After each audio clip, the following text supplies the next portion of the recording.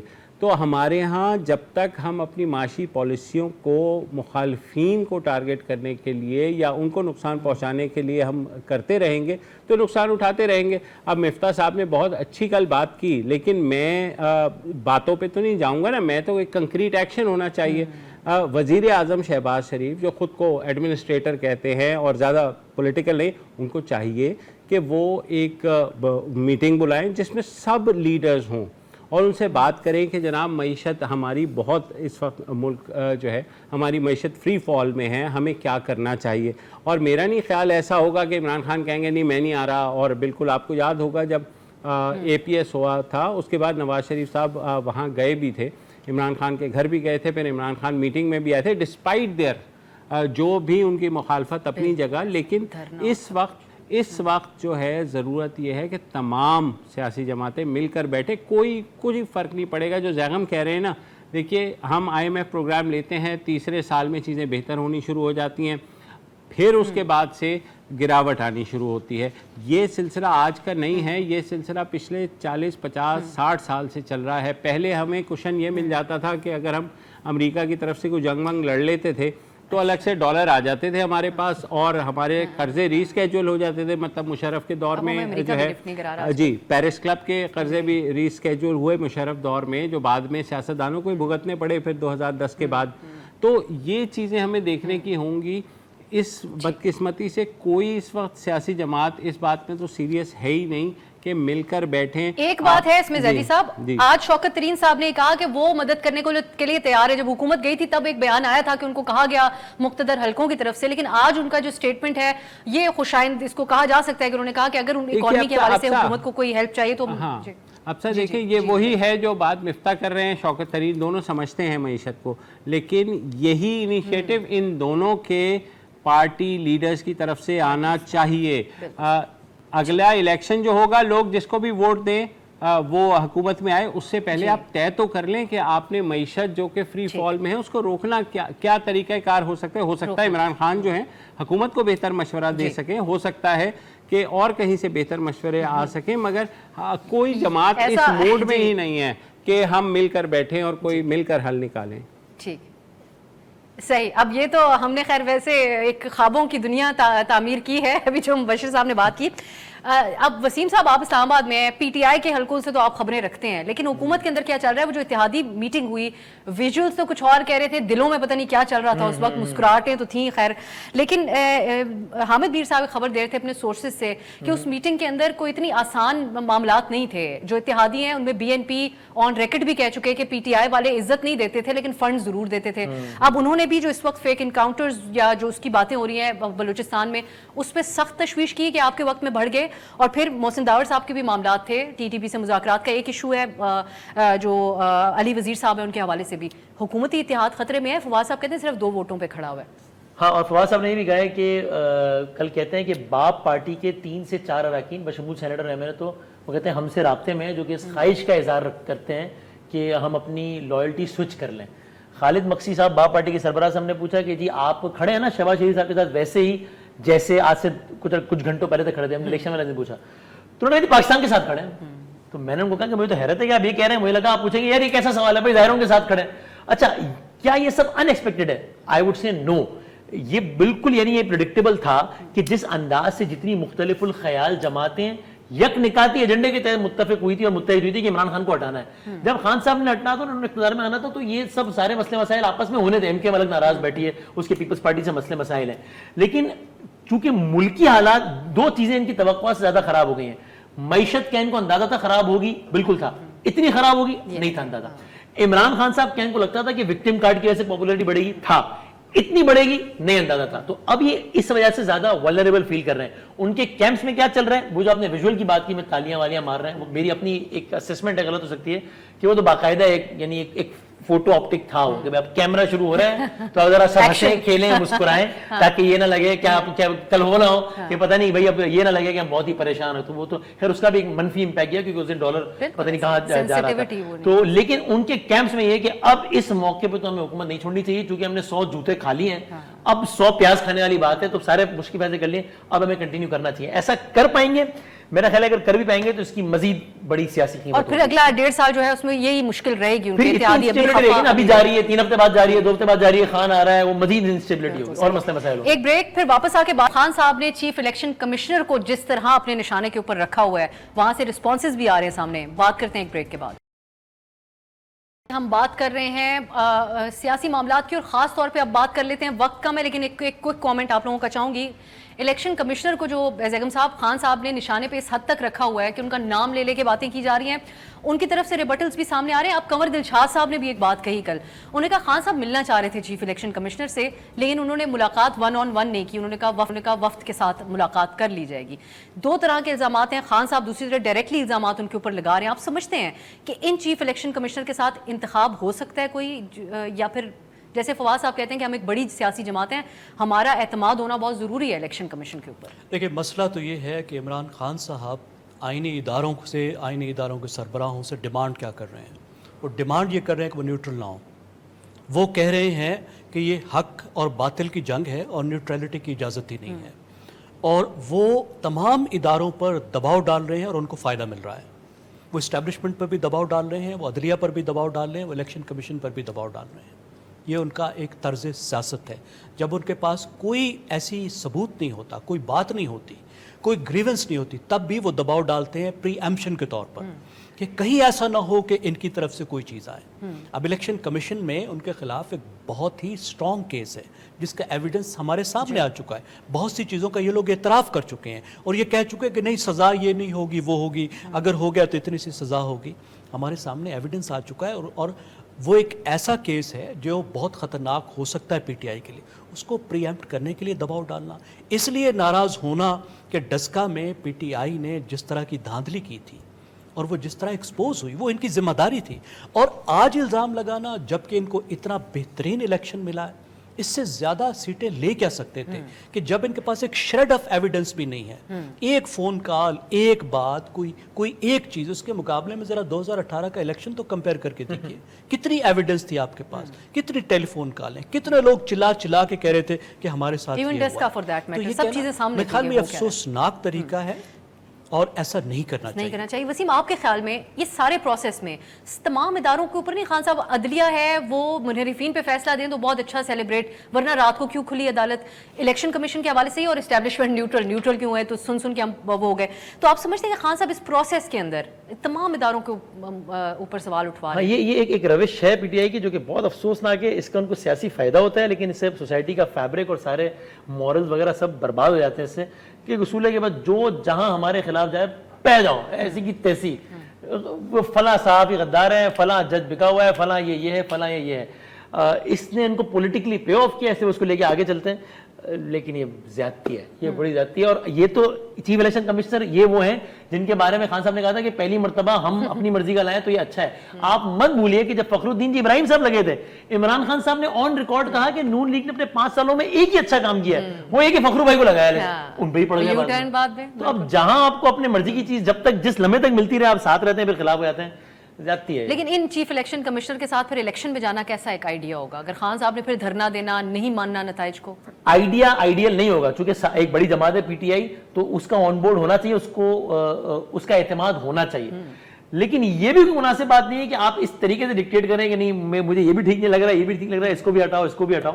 لیکن بہرحال اس پہ ساری جماعتوں کو بیٹھنا تو پھر بھی چاہیے, کیونکہ ایک سیاسی جماعت اگر پہلے دن سے ایک چیف الیکشن کمشنر پہ اعتراض کرتی رہے گی تو بڑا مشکل ہو جائے گا. اور ایک ہی جماعت کے حساب سے اگر فیصلے کیے جاتے رہیں گے پھر باقیوں کو اعتراض ہوگا. اسی لیے دو دھاری تلوار ہے. بالکل صحیح. اگر وقت بچتا تو مبشر صاحب کا کامنٹ اس پہ ضرور چاہتی تھی, لیکن آنے والے دنوں میں اس پہ ہم بات کرتے رہیں گے. بہت بہت شکریہ وسیم بادامی صاحب, زیغم خان صاحب اور مبشر زہری صاحب اس پروگرام میں شرکت کے لیے.